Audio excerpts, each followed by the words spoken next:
Hey Frontline fans, welcome back to Comic Frontline, and fans, you're back with me, Mike Spider Slayer, getting ready to do that all-important DC Comic Rebirth review so you, the fans, can make a decision on what DC Comic Rebirth titles to buy. And today, guys, we're talking about The Flash, issue number 1. This is the follow-up to The Flash's one-shot Rebirth.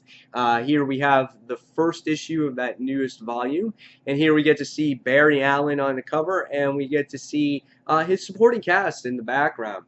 Like the cover art, as it gets to show maybe some glimpses of what's to come with the Flash. When you see this book on the interior, the artwork is pretty good. At times, I think that the inks might be a little bit heavy, and I can't quite make out the facial expressions the way I like. It doesn't immerse me into the artwork like I do with some of the other art styles. I do like the detail, though, that goes into like the Speed Force and the lightning and details like that. I love this here, the Speed Force emerging in Barry Allen's eyes, which I think is cool. But again, like I said, when it comes to those facial expressions, it doesn't quite capture me as some other artists actually do. The book is written by Joshua Williamson, and the art is done by Carmine de Monaco. If I said that incorrectly, I'm sorry. So now that I talk about the artwork a little bit, what did I think about the actual story? Let's recap it, and I'll give you my final thoughts on The Flash, issue number 1. So, in this book, it goes back several years as we get to see Barry doing his CSI stuff, and he's talking with his partner August in here, and we get to go back in time when Barry Allen first got struck by the lightning, and basically when he first becomes the Flash, and that's basically how the book opens up, and the book is titled Lightning Strikes Twice, Part 1. And so in this issue, you again get that recap of Barry Allen's origin here, in case you haven't seen it or heard it yet. I think at this point in the book, it was like, I don't know if it was really necessary to tell an origin tale, even if it was 1 or 2 pages, because we kind of talked about it in the Rebirth special. But nevertheless, it's part of the story, so I went with it here. And we get to see a lot more Barry Allen in this book than the Flash. And that's something that I don't think we really saw that much in the New 52 book. We saw a lot of Flash, but not a lot of Barry. And the one really good thing that I do like about this artwork is the paneling in this book. I think the paneling is state-of-the-art. I love how whenever you see Flash running, you see the panelings like turn diagonal, and you kind of are running with Flash almost side by side with him. Like he's just slightly ahead of you, and you're looking in front of him, and he's like, "Hey, Flash, what's up?" He's like right there. It's like you want to grab him. That's a really good thing I like about this artwork is the paneling. And what we learn about Flash in this issue is that even though he's like the fastest man alive, he just can't seem to be in 2 places at once. It's no matter how fast that he is, and he's always just slightly late. It's like he almost takes his Speed Force for granted. We get to see him go through some crime scenes that he's investigating.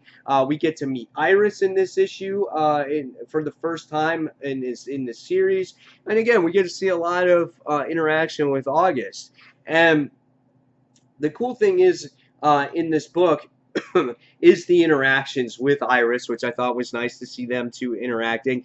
And then you get to see the interaction with Iris's nephew, Wally West, in here. And I thought that was good to see that again, as you know, they're bringing him from the New 52.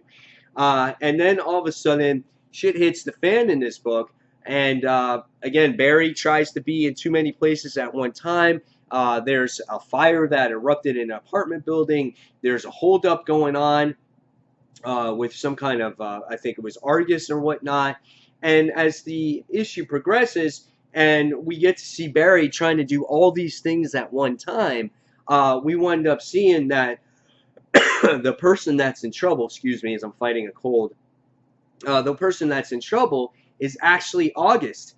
And he's the one that's getting shot at, and Barry sits there, and he tries to rescue him.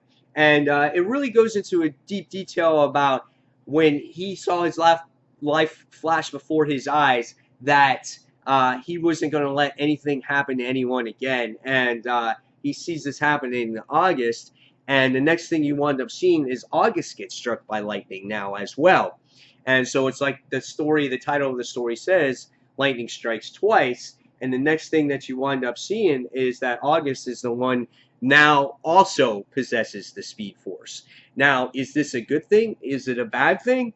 I'm not sure. It's yet to be determined, but that's how the actual issue ends. So, in the end, what did I think of Flash issue number 1? I thought it was a pretty good book. I did enjoy it. However, for me, I felt that it was a little bit slow paced. It's funny saying that, being that this is a Flash book. I didn't really care for another, recap on how Barry got his powers. We know that by now. I think we were told that already in the Rebirth special, and also it took a lot to get to the point where it needed to get to, and it was really just recapping Barry Allen's life, which I guess if you've never read Flash before, it's kind of, you're getting to know Barry Allen as a person, and instead of the Flash. So I could appreciate that. I just was looking for something maybe a little bit more faster paced, and it was just mainly a setup of what's to come, the first part of this story arc. So in no shape, mean, or form that this was a poorly written issue or was bad. I just was expecting something a little bit more on this book. And so in the end, I give this one a 3.5 out of 5 stars. The artwork was okay. It was pretty good. It wasn't great. I love the paneling in it. I liked the story. The story just didn't blow me out of my mind. It's not something that I didn't read before.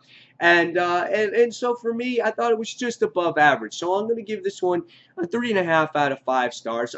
Will be continuing to read the second and third and fourth issue. I can't wait to see where this story really goes, because it looks like it has some good storytelling ahead of it. I'm highly anticipating it. So, yeah, 3.5 out of 5 stars. So, guys, in the comments below, tell me what you thought of Flash issue number 1. Were you on the same boat as me? Did you disagree? Were you happy to hear a little bit more of Barry Allen instead of seeing more of the Flash? Did you think it was a nice balance? Did you thought the pacing was okay? Again, guys, keep the discussion going in the comments below. And as always, fans, don't forget to check out all the other Frontliners comic book reviews here. And fans, as always, thank you for watching Comic Frontline. And this is Mike Spider signing off. Thanks for watching, guys. Take care. Bye.